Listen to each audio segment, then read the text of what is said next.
NDA सरकार के 12 साल पूरे होने के साथ ही नरेंद्र मोदी भारत के इतिहास में सबसे लंबे समय तक लगातार प्रधानमंत्री रहने वाले नेताओं की सूची में और ऊपर आ चुके हैं।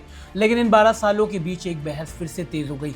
सोशल मीडिया पर, टीवी डिबेट्स में और राजनीतिक गलियारों में एक सवाल बार बार पूछा जा रहा है, क्या नरेंद्र मोदी जवाहरलाल नेहरू से बेहतर प्रधानमंत्री?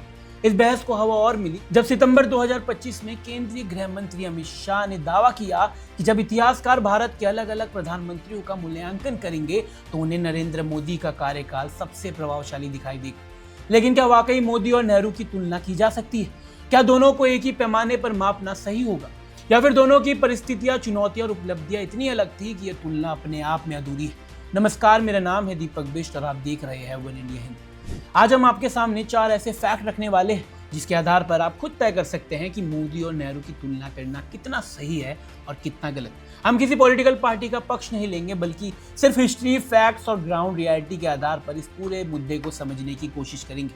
फैक्ट नंबर 1, दोनों को मिला भारत बिल्कुल अलग था। जी दर्शकों, 1947 में जब जवाहरलाल नेहरू प्रधानमंत्री बने तब भारत अभी आजाद हुआ था। देश पार्टीशन की त्रासदी से गुजर रहा था। लाखों रेफ्यूजी सीमाओं के आर पार जा रहे थे। कम्युनल वायलेंस हो रही थी। देश में गरीबी बेहद ज्यादा थी। लिटरेसी रेट बहुत कम था। इंडस्ट्रीज लगभग ना के बराबर था। बिजली, सड़क, शिक्षा और हेल्थ केयर जैसी बेसिक फैसिलिटी भी सीमित थी। दूसरी तरफ 2014 में जब नरेंद्र मोदी प्रधानमंत्री बने तब भारत दुनिया की प्रमुख इकोनॉमिक्स में शामिल था। भारत एक न्यूक्लियर पावर था। देश में मजबूत डेमोक्रेटिक इंस्टीट्यूशन थे। IT sector, banking system, railway network और इंडस्ट्रियल इंफ्रास्ट्रक्चर पहले से मौजूद था। यानी ये कहा जा सकता है कि दोनों को मिला भारत एक जैसा नहीं था। इसलिए दोनों की अचीवमेंट्स की सीधे तौर पर तुलना करना आसान नहीं है। फैक्ट नंबर 2, नेहरू ने इंस्टीट्यूशन बनाए, मोदी उन्हें आगे बढ़ा रहे हैं। दर्शकों, नेहरू का दौर मुख्य रूप से नेशन बिल्डिंग का दौर था।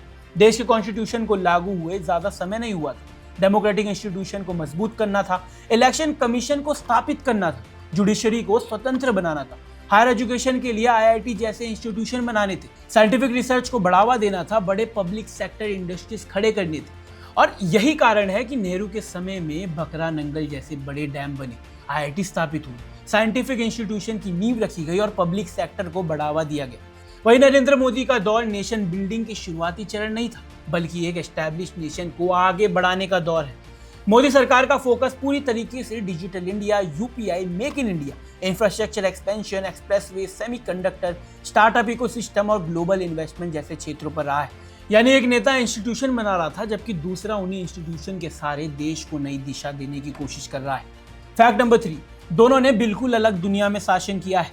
नेहरू का अधिकांश कार्यकाल कोल्ड वॉर के दौर में बीता है। उस समय दुनिया 2 बड़े ब्लॉक्स यानी अमेरिका और सोवियत संघ में बटी हुई थी। भारत ने नॉन अलाइंड मूवमेंट की राह चुनी। फॉरेन पॉलिसी की चुनौतियां पूरी तरीके से अलग थी। वही नरेंद्र मोदी जिस दुनिया में काम कर रहे हैं वहाँ internet, artificial intelligence, social media और ग्लोबल ट्रेड की दुनिया है। चीन एक बड़ी शक्ति बन चुका है। रशिया यूक्रेन वॉर जैसी नई चुनौतियां हैं। साइबर सिक्योरिटी, सप्लाई चेन और टेक्नोलॉजी कंपटीशन जैसे मुद्दे सामने हैं। यानी दोनों प्रधानमंत्री के सामने मौजूदा ग्लोबल चैलेंज ही अलग थे। इसलिए उनकी फॉरेन पॉलिसी और फैसलों की तुलना भी सीधे तौर पर नहीं किया जा सकता। अब आते हैं चौथे और आखिरी फैक्ट पर। इकोनॉमी और चैलेंजेस दोनों अलग थे।